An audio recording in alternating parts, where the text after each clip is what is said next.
Well, he's certainly someone I've admired. Well, I did try to talk to him once at a party, and he was super rude to me. But I don't think it was me. I think it was sort of, par for the course. I think you weren't the first. Yeah, not the first. No. It was, yeah, and I was actually there with Larry Page is an old friend of mine. I've known Larry since before he got venture funding for Google, and Larry was the guy that introduced me to Steve Jobs. So it's not as like I'm going and tugging on his coat, please talk to me.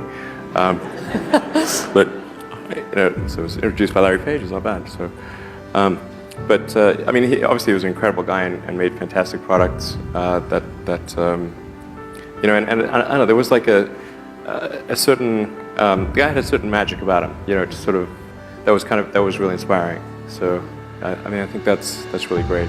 Is there that magic that you try and emulate?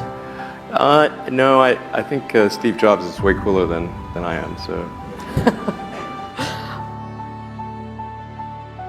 But if we want to see the demos, we're not going to be able to do it unless we turn off all of these MiFi base stations and laptops, set them on the floor.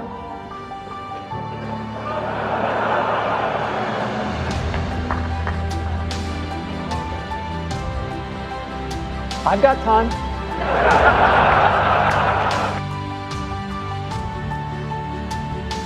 Obviously it's hard not to admire someone like Steve Jobs.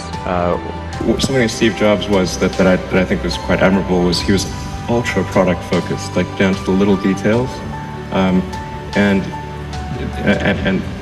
he and the other people at Apple would really try hard to have these, both at a high level and a small level, these delightful things happen.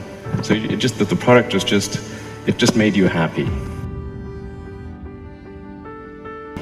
Jobs was obviously very good with aesthetics, and he understood technology, of course, and he really understood what people wanted even when they didn't know themselves.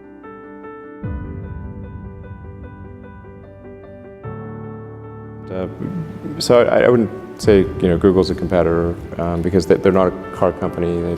We would compete with somebody perhaps that they license technology to, but not to them directly. Right. Apple? Yeah, that'll be more direct. That'll be more direct? Yeah. You can tell that by the hiring pattern and that absolutely. kind of stuff? Yeah. So what do you, okay, so they're going to be more direct. How do you assess it? I mean, I say I think it's great that they're doing this, and I hope it works out. What's the time frame for them, do you think? I don't know. I mean, I think they should have embarked upon this project sooner, actually.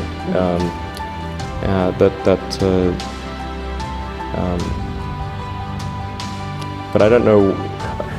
I don't know when they. I mean, they don't share with me the details of their production plans. But I don't think it's going to be. I don't think they'll be in volume production sooner than maybe 2020. That'd be the soonest. And that's. I think they'll probably make a good car and probably be successful. The car industry is very big, so it's not as though there's one company to the exclusion of others. I mean, there's a dozen car companies in the world of significance. So, and the most that any company has is approximately 10% market share. So you think Google will not be a competitor? Apple probably will be a direct competitor. Yeah, sure. Do you see Apple building a car and that maybe being a threat to you? Encourage more participation by whoever it is to create electric vehicles.